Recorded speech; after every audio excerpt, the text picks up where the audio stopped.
Hello friends, आज की इस वीडियो में मैं आपको शॉर्ट पफ स्लीव्स की कटिंग एंड स्टिचिंग बताने वाली हूँ। सबसे पहले हम इसे पेपर ड्राफ्टिंग करेंगे, उसके बाद में हम इसे मेन फैब्रिक पर कट करेंगे।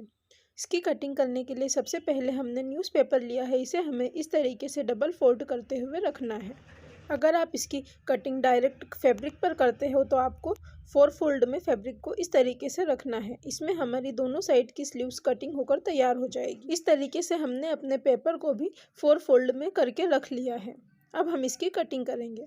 सबसे पहले हम अपने नाप वाले ब्लाउज़ को लेंगे और उसके आर्म होल को मेज़र करेंगे। मेज़र करने के बाद अब हमें स्लीव्स की कटिंग करनी है। सबसे पहले हमें स्लीव्स की लेंथ को मार्क करना है। इस तरीके से जितनी भी आपको लेंथ रखनी है उससे 1 इंच एक्स्ट्रा पर आप मार्किंग करेंगे।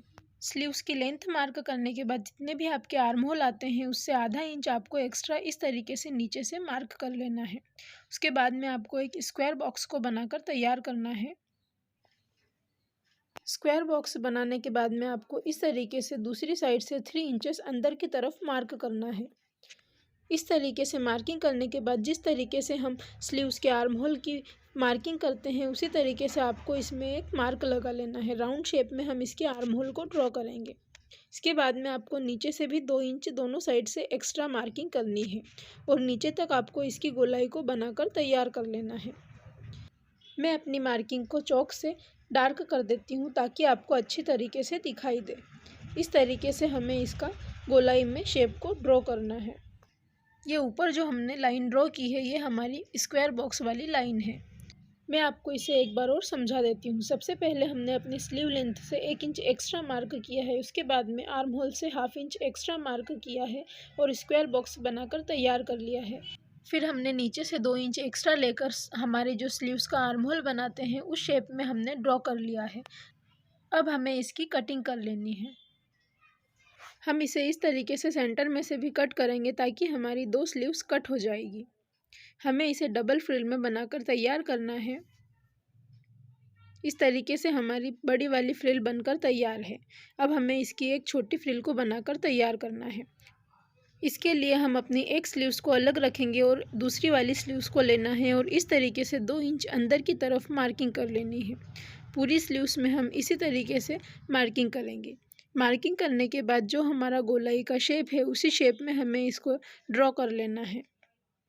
इस तरीके से ड्रॉ करने के बाद हम इसकी कटिंग कर देंगे। इस तरीके से हमने अपनी दोनों फ्रिल्स को कटिंग करके तैयार कर लिया है। अब हमें इसे मेन फैब्रिक पर कट करना है। जिस साइड से हमारी स्लीव से स्ट्रेट है वहाँ से हमें इसके सेंटर में छोटे छोटे कट लगा लेने हैं। इस तरीके से स्लीव्स को कटिंग करने के बाद अब इसे हमें मेन फैब्रिक पर कट करना है। मेन फैब्रिक को हमने इस तरीके से डबल फोल्ड पर रखा है। हमें सबसे पहले अपने बड़ी वाली फ्रिल की कटिंग कर लेनी है। सबसे पहले हम इसे इस तरीके से अपने फैब्रिक के साथ में पिन अप कर लेंगे। पिन अप करने के बाद में ही हम इसकी कटिंग करेंगे। हमारा जो पैटर्न जो हमने बनाकर तैयार किया है हम उसी के अकॉर्डिंग इसकी कटिंग कर लेंगे। हम अपनी स्लीव्स की फोल्डिंग साइड से भी इसे कट कर लेंगे। इसी तरीके से हमें अपनी दूसरी छोटी वाली फ्रिल को भी कट कर लेना है। इस तरीके से कटिंग करने के बाद इसके सेंटर पार्ट पर हम छोटा सा कट लगाएंगे। इस तरीके से हमने अपनी दोनों फ्रिल्स को तैयार कर लिया है। अब हमें इसकी स्टिचिंग करनी है। हमने अपने ब्लाउज़ के फ्रंट और बैक पार्ट को पहले से ही तैयार करके रखा हुआ है। आपको मैं इसमें स्लीव्स को अटैच करना बताऊंगी। ये हमारा बैक पार्ट है, इसमें हमने बैक हुक लगाकर तैयार किए हैं। फ्रंट नेक हमारा इसका बैक होगा। अब हमें अपने ब्लाउज़ की जो हमने स्लीव्स वाली फ्रिल कटिंग की है, एक हमें बड़ी वाली फ्रिल लेनी है और दूसरी हमें छोटी वाली फ्रिल को लेना है। इस तरीके से दोनों फ्रिल्स में हमें सेंटर में कट लगाने हैं और जो इसकी सीधी वाली साइड है, सीधी साइड को आपस में मिलाते हुए एक सिलाई लगाकर इसे स्टिच कर लेना है। अब हमें अपने ब्लाउज़ के फ्रंट और बैक के शोल्डर्स को एक साथ में स्टिच कर लेना है।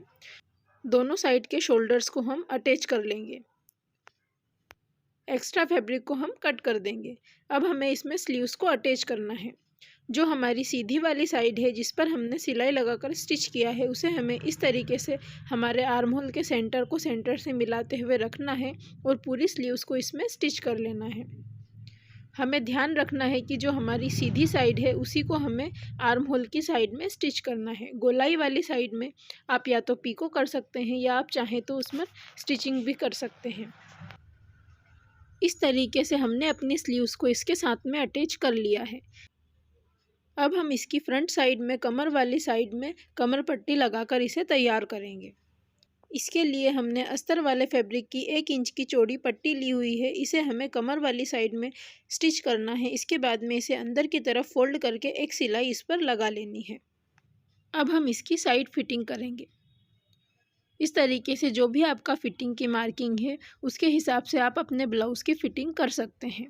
स्लीव्स वाली साइड में से आपको इसे लूज़ ही रखना है, बाकी सभी साइड में हम इसे फिटिंग करके तैयार कर लेंगे। इस तरीके से हमने अपने ब्लाउज़ के फ्रंट, बैक और स्लीव्स को बनाकर तैयार किया है। हमने इसकी स्लीव्स के कॉर्नर में पीको करके तैयार कर लिया है। अगर आप इसमें पीको करेंगे तो इसका लुक बहुत ही प्यारा आता है। इसी तरीके से आप अपनी सिंगल फ्रिल वाली स्लीव्स को भी बनाकर तैयार कर सकते हैं।